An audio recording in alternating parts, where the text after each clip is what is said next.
प्यारे विद्यार्थियों, आप सभी को मेरा नमस्कार। मैं डॉक्टर नेमीचंद कुमावत, सहायक आचार्य हिंदी विषय, राजकीय महाविद्यालय की आपकी इस एमए प्रीवियस हिंदी साहित्य के प्रथम प्रश्न पत्र हिंदी साहित्य के इतिहास के आज के इस ऑनलाइन कक्षा में मैं आप सभी का हार्दिक अभिनंदन और स्वागत करता हूं। प्यारे विद्यार्थियों, आपके इस प्रथम प्रश्न पत्र में कुल 5 यूनिट हैं और प्रत्येक यूनिट से एक प्रश्न 20 अंकों का आपकी मुख्य परीक्षा में आएगा। अतः 5 प्रश्न 20-20 अंकों के होंगे। 100 अंकों का ये आपका प्रश्न पत्र है। इसके पाठ्यक्रम पर लेकर के मैंने पिछली ऑनलाइन कक्षा में विस्तार से चर्चा की। और जो आपके 4 प्रश्न पत्र होने वाले हैं, दूसरा प्रश्न पत्र साहित्य शास्त्र हैं, भारतीय और पाश्चात्य। तीसरा प्रश्न पत्र प्राचीन काव्य के नाम से है, जिसमें 4 पाठ्य पुस्तकें लगी हुई हैं। और चौथा प्रश्न पत्र जिसमें 5 पाठ्य पुस्तकें लगी हुई हैं। सभी प्रश्न पत्र 3-3 घंटे के और 100 अंकों के होंगे। इन पर सिलेबस को लेकर मैंने काफ़ी विस्तार से पिछली ऑनलाइन कक्षा में आपके साथ चर्चा की थी। और हाल ही की जो ऑनलाइन कक्षाएं हो रही है उसमें मैंने आपके इस प्रथम प्रश्न पत्र की दूसरी यूनिट को पढ़ाना आरंभ किया था, जिसमें भक्ति काल को मैंने लिया है। प्रथम यूनिट आदिकाल पर आधारित थी। भक्ति काल की विविध परिस्थितियाँ यानी पृष्ठभूमि परिवेश पर मन हमने एक मॉडल आंसर के रूप में पढ़ा था।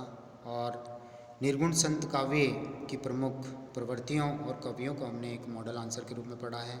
साथ ही तीसरा जो प्रश्न मैंने आरंभ किया था और वो है निर्गुण सूफी प्रेमाख्यान काव्यधारा के प्रमुख कवि कृतियाँ और सूफी शब्द का अर्थ और सूफी काव्य की प्रमुख प्रवृत्तियाँ। तो पिछली हाल ही की ऑनलाइन कक्षा में हमने सूफी काव्य की प्रमुख प्रवृत्तियों पर चर्चा करते हुए हमने 7 आरंभिक प्रवृत्तियों पर चर्चा कर ली है और आज हम 8वीं काव्य प्रवृत्ति को आरंभ करने जा रहे हैं। तो आइए एक बार पुनः आपका स्वागत। नायक नायिकाओं का चरित्र चित्रण। सूफी प्रेम काव्यों में नायक नायिकाओं के चरित्रांकन की एक जैसी पद्धति दिखाई पड़ती है। नायक को प्राय राजकुमार दिखाते हुए उसे सहृदय, साहसी, प्रेमी एवं पर दुख कातर बताया गया है, जबकि नायिका को अनित्य सुंदरी यानी अनुपम सुंदर रूप में और रूप गर्विता, बुद्धिमती, राजकन्या के रूप में चित्रित की गई है। प्राय सभी कवियों ने भारतीय मर्यादाओं के अनुरूप नायक नायिकाओं का चरित्र चित्रण किया है। नायिका के रूप सौंदर्य पर आकृष्ट होकर नायक को अनेक संघर्षों से गुजरना पड़ता है। इनमें कुछ मानवेतर पात्र भी हैं, जैसे पद्मावत में हीरामन तोता, जिसे एक विद्वान के रूप में प्रस्तुत किया गया है। गुरु सुआ जय पंथ दिखावा, बिनु गुरु को निर्गुण पावा।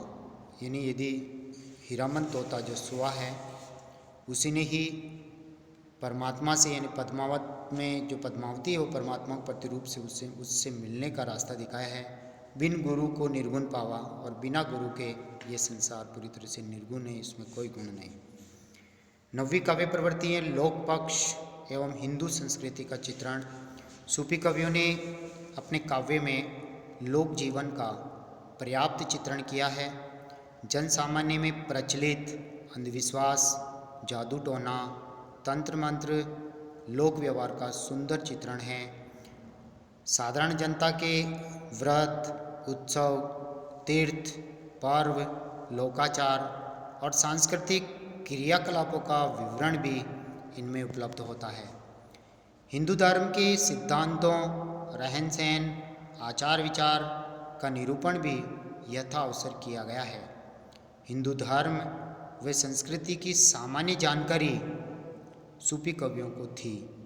भारतीय परंपरा के अनुरूप ही बारहमासा और नक्शिक वर्णन भी किया गया है। 10वीं काव्य प्रवृत्ति है वस्तु वर्णन की प्रधानता। सूफी कवि मूल कथा के साथ साथ वस्तु वर्णन, दृश्य वर्णन एवं घटना का वर्णन यानी इनका पूरा विवरण अतिशयोक्तिपूर्ण शैली में प्रस्तुत करने में अत्यंत सिद्धहस्त थे। जायसी ने पद्मावत में वन, वाटिका, समुद्र, पर्वत, नगर, पर्व, उत्सव, भोज्य सामग्री एवं वस्त्र आभूषणों का विविध प्रकार से वर्णन करते हुए वस्तु वर्णन की ओर अपनी रुचि दिखाई है। इन्होंने अपनी अद्भुत कल्पना शक्ति का परिचय देते हुए वस्तु वर्णन के अंतर्गत अपने ज्ञान का प्रदर्शन भी किया है। अगली 11वीं काव्यगत प्रवृत्ति है प्रकृति चित्रण की मनोरम झांकी। सूफी कवि प्रकृति को परमात्मा का प्रतिबिंब मानते हैं। इस दृष्टि से इन्हें प्रकृति अत्यंत प्रिय है। ये प्रकृति को परमात्मा तक पहुँचने का साधन मानते हैं। साथ ही सृष्टि के कण कण में ईश्वरीय ज्योति के दर्शन भी करते हैं। जायसी के पद्मावत में प्रकृति के अनेक सुंदर एवं हृदयग्राही चित्र देखने को मिलते हैं, जैसे आसपास बहु अमृत वारी, फरी अपूर होई रखवारी, यानी मानसरोवर झील के किनारे अमृत जैसे मधुर फल देने वाली वाटिकाएं हैं। फरी अपूर यानी पूर्ण रूप से फलीभूत हो रही है। होई रखवारी और उनकी रखवाली होती है, रक्षक हैं उनके। नवरंग नींबू सुरंग जमीरा, यानी 9 रंग के नए नए रंग वाले नींबू, सुरंग और सुंदर सुंदर रंग वाली जमेरियाँ, ओ बादाम बहु भेद अंजीरा, और बादाम के पेड़, बादाम लग रहे हैं और तरह तरह के अंजीर के पेड़ भी वहाँ मौजूद हैं। सूफी कवियों ने प्रकृति का 12मासा वर्णन किया है, जिनमें अनेक शैलियों का समावेश है। आलंबन, उद्दीपन, अलंकारिक, भावात्मक, रहस्यात्मक, उपदेशात्मक, प्रतीकात्मक शैलियों का प्रयोग करते हुए इन्होंने प्रकृति की बड़ी मनोरम झांकी प्रस्तुत की है। अगली काव्यगत विशेषता है खंडन मंडन की प्रवृत्ति का अभाव। सूफी कवियों ने हिंदू मुस्लिम जातियों में धार्मिक एकता का श्री गणेश किया है। इन्होंने सूफी मत का प्रचार करने के लिए प्रेम कथाओं की रचना अवश्य की है, किंतु कहीं पर भी किसी अन्य धर्म या संप्रदाय के विरुद्ध एक भी बात नहीं की है। संत कवियों में खंडन मंडन की प्रवृत्ति अत्यंत उग्र थी। आचार्य शुक्ल जी के शब्दों में प्रेम स्वरूप ईश्वर को सामने लाकर सूफी कवियों ने हिंदू और मुसलमान दोनों को मनुष्य के सामान्य रूप में दिखाया है और भेदभाव को हटाकर प्रेम भाव को महत्व दिया है। अगली 13वीं काव्यगत विशेषता है प्रबंध शैली का प्रयोग। सूफी कवियों की रचनाएं प्रबंध काव्य के अंतर्गत आती हैं। इनके प्रबंध काव्यों में भारतीय महाकाव्य तथा फारसी मसनवी शैली का मिला जुला रूप भी है। आचार्य परशुराम चतुर्वेदी जी के शब्दों में सूफी प्रेमाख्यानक एक ऐसी रचना है जिसमें किसी प्रबंध काव्य के प्राय सभी तत्व विद्यमान हैं, किंतु इसमें इसके साथ ही कथा, आख्यानिका, जैन चरित काव्य एवं मसनवी की भी विशेषताओं का समन्वय हो गया है और यही इनकी सबसे बड़ी विशेषता है। चतुर्वेदी जी का एक कथन या उल्लेखनीय है। प्रबंध काव्यों में दोवा चौपाई शैली ही सर्वाधिक उपयुक्त हैं। सूफी कवियों ने इसी शैली का भरपूर प्रयोग किया है। 14वीं जो काव्य प्रवृत्ति हैं वह है प्रतीक विधान। सूफी कवियों ने अपनी रचनाओं में कुछ शब्दों को सांकेतिक रूप में प्रस्तुत किया है, जिन्हें प्रतीक विधान के अनुसार विशिष्ट संदर्भ में और विशेष अर्थ के लिए प्रयुक्त किया गया है। जायसीकृत पद्मावत के अंत में जिस प्रतीक विधान का प्रयोग हुआ है वह इस प्रकार है। तन चित्तूर मन राउर कीना, ये सिंगल बुद्धि पद्मिनी चीना। अर्थात शरीर तो चित्तौड़ है, मन राजा है, हृदय सिंगल द्वीप हैं और बुद्धि का प्रतीक रानी पद्मावती हैं। इसी प्रकार का प्रतीक विधान अन्य प्रेम काव्यों में भी मिलता है। अगली 15वीं काव्यगत विशेषता है भाषा एवं अलंकार योजना। सूफी काव्य के सभी कवियों ने प्राय अवधी भाषा, लौकिक अवधी भाषा का ही प्रयोग किया है, जबकि तुलसी जी ने परिनिष्ठित संस्कृतनिष्ठ साहित्यिक अवधि का प्रयोग किया था।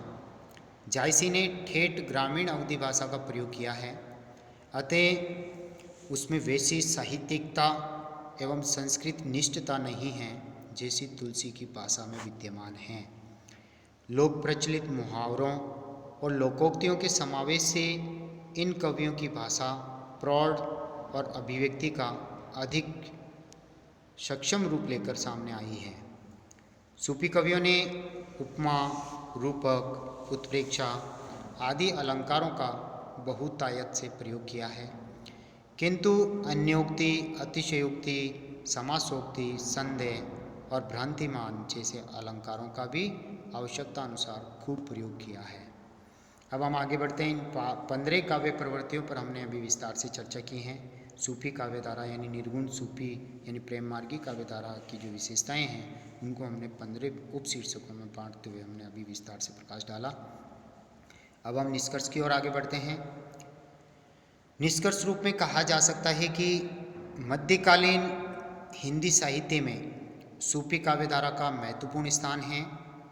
इन रचनाओं ने एक और तो प्रेम के ऐसे लोकोत्तर स्वरूप की प्रतिष्ठा की जो ईश्वर तक ले जाने वाला है, तो दूसरी ओर सहिष्णुता, उदारता और भाईचारे का पाठ पढ़ाया है।